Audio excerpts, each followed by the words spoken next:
Est-ce que vous aimez peindre? Si oui, ça tombe bien parce que dans cet épisode, on va voir comment peindre avec de la lumière. On va parler de light painting, donc light qui signifie lumière, et painting qui signifie peinture ou peindre, un truc comme ça, ce qui pourrait du coup donner un truc comme peindre avec la lumière ou peinture à la lumière. L'avantage ici, c'est que vous n'avez pas à racheter de la peinture, ce n'est pas la peine que vous ayez le talent de Léonard de Vinci, et vous pouvez faire ça depuis chez vous. Un peu comme pour la photo de goutte d'eau qu'on a vue la semaine dernière. Alors qu'est-ce que c'est exactement le light painting? De quoi est-ce que j'ai besoin? Comment je fais? Calmez-vous, calmez-vous, on va voir tout ça dans cet épisode de Photomaniac. En avant, Guingamp.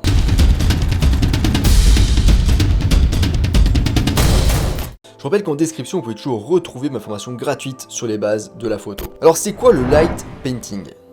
Le light painting est un véritable petit monde dans le petit monde qui est déjà la photographie. Le principe est le suivant, c'est une photo créée en peignant ou en dessinant avec de la lumière. Généralement du coup avec une longue exposition, donc un long temps de pause. Dans les années 1930, le surréaliste Man Ray gribouillait avec de la lumière sur un autoportrait, et la grande photographe de danse américaine Barbara Morgan a réalisé certaines des premières photographies abstraites de peinture lumineuse en utilisant un film noir et blanc. À partir des années 1940, même Pablo Picasso a fait un essai avec un stylo électrique lumineux. Vous l'aurez compris, donc pour faire du light painting, on aura besoin de lumière. Il existe de nombreuses sources de lumière disponibles différentes. Des cierges, des LED ou des bâtons lumineux.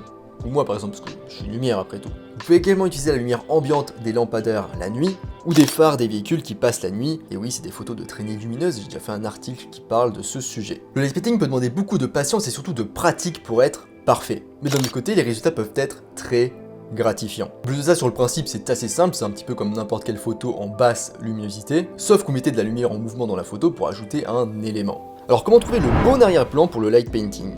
Si vous trouvez un moyen d'interagir avec votre environnement et de donner l'impression que vos effets lumineux sont intégrés au décor, dans ce cas c'est génial. Votre arrière-plan ne doit pas être nécessairement un lieu célèbre, il ne doit pas non plus être nécessairement le plus beau, il peut s'agir d'un simple parc arboré ou même de votre jardin. Ce qui compte finalement c'est comment vous utilisez l'espace avec votre light painting. Et ça c'est plus important que l'arrière-plan en lui-même parce que souvent de toute façon on ne verra pas très bien parce qu'on fait ça en général en basse luminosité donc il fait noir, il fait nuit, on voit pas grand chose. Lorsque vous cherchez un emplacement, tenez compte de la lumière ambiante qui l'entoure. Parce que si elle est trop vive, cette lumière, eh bien, elle risque de noyer votre light painting. Donc on voit rien, donc ça sert à rien. Le meilleur arrière-plan doit être suffisamment sombre pour vous permettre de faire des temps de pause de plusieurs secondes. Mais il ne doit pas non plus écraser la source lumineuse que vous utilisez. Maintenant, 4 techniques pour faire du light painting.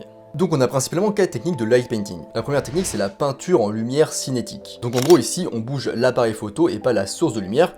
Par exemple, typiquement on fait ça avec la lune, donc la lune c'est une source lumineuse fixe, et on va du coup bouger l'appareil photo pour dessiner des choses et créer des choses avec la lumière de la lune. En deux, du coup, on a le light painting avec une source lumineuse en mouvement dans le champ de la caméra. C'est la technique classique finalement, celle dont on parle dans cet épisode. Ici, l'appareil photo est fixe, mais c'est la source lumineuse du coup qui va être en mouvement. Ensuite, en trois, on a le light painting avec la source lumineuse en dehors du champ. Donc c'est pareil que la technique juste avant, sauf que cette fois, on voit pas le tracé de la lumière directement, mais uniquement la lumière qui en émane. Typiquement dans les grottes, quand vous visitez, il y a des spectacles lumineux. On voit pas en général les projecteurs, c'est pas le but, mais on voit juste que les rochers, la roche est illuminée par des couleurs. C'est une sorte de light painting. Et en 4, on a le light painting avec projection. Ici, on projette des éléments sur une personne ou un bâtiment. Maintenant, le matériel pour le light painting. Donc on aura besoin évidemment d'un appareil photo avec un mode manuel au minimum et au mieux un mode bulbe. Prenne un objectif, donc un objectif standard peut faire l'affaire, mais s'il peut être un objectif rapide, c'est mieux, donc comme par exemple ouvrir à f1.8. De toute façon en light painting en général vous n'irez pas au-delà de f8 en ouverture. En revanche pouvoir ouvrir plus pour accueillir plus de lumière ça peut être utile dans certaines situations. Ensuite on a la source de lumière, donc le choix exact va dépendre du rendu que vous souhaitez. Donc ça peut être de la lumière naturelle comme la lune ou des lumières artificielles. Ça peut être des cierges, des torches, des LED ou encore des téléphones portables par exemple. Il existe d'ailleurs de nombreux types de bâtons lumineux sur le marché. Vous pouvez même créer vous-même vos propres lumières par exemple en attachant une guirlande LED à un bâton. Notez d'ailleurs que des sources lumineuses différentes produisent des couleurs de lumière différentes. Par exemple une lumière LED produira une lumière plus froide donc bleutée, tandis qu'une source halogène produira une lumière beaucoup plus chaude donc orangée. Ensuite vous pouvez utiliser des gels de couleurs donc c'est optionnel, c'est juste pour changer la couleur de vos lumières facilement. Ensuite un déclencheur à distance, à câble ou sans fil c'est mieux. Donc si vous n'avez ni l'un ni l'autre, dans ce cas vous utilisez juste le minuteur de votre appareil photo, ce qui est très important du coup de ne pas toucher l'appareil photo pendant la prise de vue qui est très longue. Sinon on aura du flou du coup. Ensuite un chronomètre éventuellement, donc ça c'est si vous êtes en mode bulbe, ça peut être utile pour chronométrer votre exposition, donc soit un chronomètre soit celui de votre smartphone par exemple. Et enfin un trépied, donc avec la technique cinétique par exemple c'est pas la peine parce que l'appareil photo bouge, mais pour toutes les autres techniques un trépied c'est obligatoire. Ensuite les réglages pour le light painting. Donc il faudra prendre des photos en format brut RAW pour le développement. Le mode de prise de vue sera manuel pour avoir un contrôle total sur l'exposition. Niveau d'ouverture, ça dépend vraiment de ce que vous photographiez, de ce que vous voulez obtenir. Moi je vous conseille de commencer par f5.6 qui est un petit peu au milieu. À partir de là, si vous voulez faire rentrer plus de lumière, avoir un temps de pause plus court et une profondeur de champ plus faible, dans ce cas vous allez ouvrir, donc mettre un chiffre plus petit. Et si vous voulez moins de lumière, plus de profondeur de champ, un temps de pause plus long, dans ce cas vous allez fermer, donc un chiffre plus grand. Ensuite en temps de pause, vous pouvez par exemple commencer à 30 secondes et ajuster à partir de là. Après ça dépend de ce que vous photographiez là aussi. Si par exemple vous photographiez une personne pendant 30 secondes, ça va être un petit peu difficile de lui demander de ne pas bouger pendant tout ce temps. Au niveau des ISO, la valeur la plus basse possible pour minimiser le bruit. La mise au point elle sera manuelle, donc vous allez utiliser la bague qui a sur votre objectif pour faire la mise au point manuellement. Vous pouvez du coup si vous voulez utiliser le mode live view de votre appareil photo, donc mettre votre viseur sur votre écran LCD, et vous allez pouvoir zoomer du coup pour voir si ce que vous voulez mettre au point est bien net et donc est bien mis au point. Donc on se met aussi en mise au point manuelle pour pas que la mise au point change pendant la séance, donc pendant les prises de vue. Si vous avez un appareil photo mirrorless, donc sans miroir, vous pouvez aussi expérimenter le focus picking. Au niveau de la balance des blancs, donc si vous voulez équilibrer vos sources de lumière artificielles, dans ce cas vous pouvez choisir tungstène ou incandescent, mais l'expérimentation d'autres balances des bancs peut parfois être intéressant. Donc le réglage lumière du jour est un bon point de départ si vous voulez garder les couleurs de vos lumières. Et de toute façon, si vous prenez en RAW, vous pourrez modifier par la suite très facilement la balance des blancs. Ensuite, la luminosité de l'écran LCD, donc en fait ce qui est intéressant ici c'est de baisser la luminosité qui peut être trompeuse. On peut voir que la photo est assez bien exposée alors qu'en fait elle est sous-exposée. Mais je vous rappelle quand même que même avec ce réglage, l'écran LCD reste très trompeur. Ensuite l'histogramme, je rappelle que c'est pas un outil d'exposition directement, c'est plus une espèce de guide. Mais globalement, si l'ensemble de l'histogramme est sur la gauche, c'est sans doute que vous êtes sous-exposé. Ensuite l'alerte surbrillance, donc c'est l'alerte pour vous dire que vos photos sont cramées dans les hautes lumières.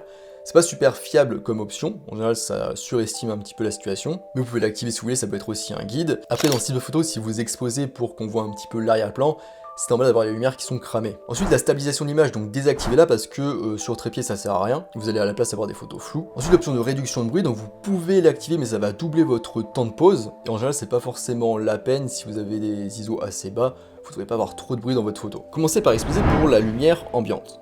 Donc la première étape avant de peindre directement, c'est d'exposer pour la lumière ambiante de la scène. Et trouver l'exposition correcte peut prendre beaucoup de temps lorsqu'on a des temps de pause de plusieurs secondes, voire de plusieurs minutes. Je vais vous donner une petite astuce, un petit process pour accélérer tout ça. Donc déjà, vous allez régler vos ISO sur une valeur 6 fois plus élevée que sur celle que vous voulez utiliser réellement. Donc si vous voulez utiliser 100 ISO, vous allez mettre 6400 ISO. Ensuite, avec votre appareil réglé sur 6400 ISO, vous allez essayer de déterminer votre temps de pause en secondes. Une seconde d'exposition à 6400 ISO est équivalent à 1 minute d'exposition à 100 ISO. Une fois que vous avez déterminé le bon temps de pause à 6400 ISO, vous repassez à 100 ISO et vous convertissez votre temps de pause en secondes en minutes. Ensuite, la mise au point.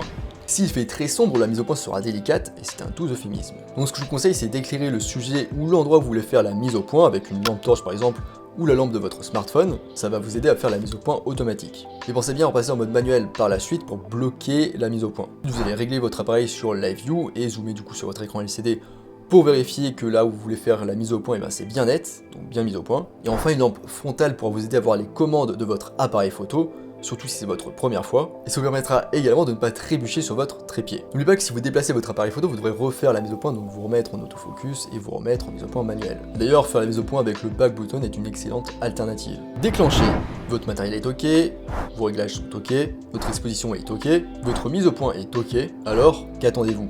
Payez. La plupart des appareils photo vous permettent de régler des temps de pause allant jusqu'à 30 secondes. Du coup, si vous voulez aller au-delà de 30 secondes, mettez-vous en mode bulbe, qui est disponible en général en mode manuel en allant au-delà de 30 secondes. N'oubliez pas d'utiliser votre déclencheur à distance. Donc en mode bulbe, l'obturateur restera ouvert si vous appuyez une première fois et se fermera au deuxième clic. Utilisez du coup votre chronomètre pour mesurer votre exposition en mode bulbe. Ensuite, 3 photographes célèbres pratiquant le light painting. Vous avez peut-être besoin d'un petit peu d'inspiration, alors aussi 3 photographes contemporains qui font du light painting. En premier, on a Lab Pro, qui s'appelle en vrai Jean Leonardo. Et c'est l'un des photographes les plus connus en light painting actuellement. Son travail combine la manipulation chorégraphique de la lumière, l'art de la performance, le temps et la photographie. Ensuite on a Anu Utamo. Il est connu pour ses fleurs et ses structures qui semblent être des effets spéciaux sortis tout droit de studios hollywoodiens. Ensuite on a Michael Bosanko. Le travail de Michael Bosanko a une qualité ludique et fantaisiste. Il utilise la lumière pour créer des scènes d'un autre monde qui peuvent inclure des humains, des animaux et des motifs connus. Et voilà, on arrive à la fin de cet épisode. Je rappelle que vous pouvez trouver plus de détails dans mon article en description, avec notamment 2 chorégraphies de light painting pour les spirales et les orbes, et aussi quelques astuces et conseils en vrac. Je rappelle aussi qu'en description vous pouvez retrouver ma formation gratuite sur les bases de la photographie. Moi je vous laisse ici, je vous dis à bientôt sur les internets mondiaux.